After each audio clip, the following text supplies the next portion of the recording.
अस्सलाम वालेकुम नाज़रीन, कैसे हैं आप सब। उम्मीद है आप सब खैरियत से होंगे। आज की हमारी इस वीडियो का मौजू सरज़मीन सिंध पर मौजूद सहागन और दहागन मकबरों के बारे में है, जिनमें ऐसे आशिक दफन हैं जिन्होंने मौत को गले लगा लिया लेकिन मोहब्बत से बेवफाई नहीं की। आज की इस वीडियो में हम जानेंगे कि ये आशिक कौन थे।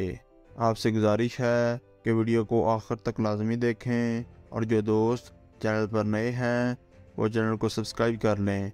आपको वक्त ज़ाय के बिना वीडियो को आगाज़ करते हैं।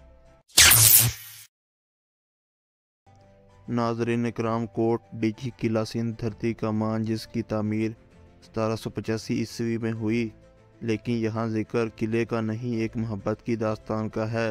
रोहड़ी से सलापट की जानब 1.5 किलोमीटर के फासले पर मोहब्बत की दो अजीम यादगारें लोगों की नज़रों से आज भी ओझल हैं।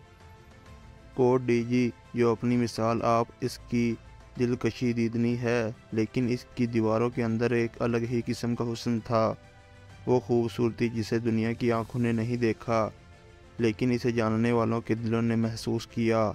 इसका नाम आयशा था और वो किले के कमांडर की बेटी थी। वो अपनी हैरत अंगेज़ खूबसूरती, जमालियाती हुस्न की मलका थी।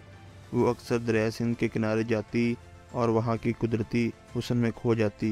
एक दिन जब आयशा की मुलाकात रज़ा नामी नौजवान से हुई, वो किले की फ़ौज में एक सिपाही था। हुआ ये कि आयशा और रज़ा एक दूसरे की मोहब्बत में गिरफ़्तार हो गए। इसी तरह 2 साल गुजर गए और रज़ा को एक जंग पर भेज दिया गया, लेकिन वो वापस नहीं आया। लोग कहते कि वो मर गया है, मगर आयशा का दिल न मानता। वो इसी के इंतज़ार में जीती रही। इधर जंगी कैदी रज़ा भी कैद खाने में दिन रात आयशा को याद करता, तड़पता, लेकिन क्या कर सकता था, वो कैदी था। उम्र रवां तेज़ी से चलती रही। सालों बीत गए, ना रज़ा वापस आया, ना आयशा की उम्मीद ने दम तोड़ा। लेकिन इसकी जवानी मंजिलें तय करती, सिसकती बिलकती बुढ़ापे की दहलीज पर जा पहुंची, और बिलाखिर ये मुकद्दर की हारी लड़की जहाने फ़ानी से कूच कर गई।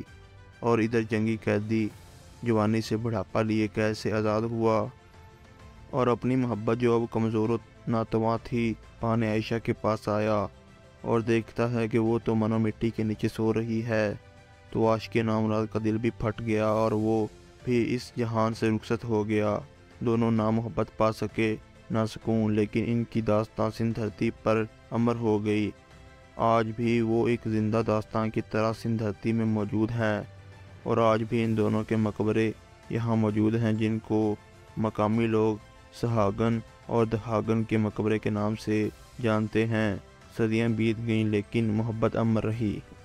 अगर हमारी वीडियो पसंद आई हो तो इसको लाइक करके हमारी हौसला अफजाई करें और दोस्तों के साथ शेयर ज़रूर करें।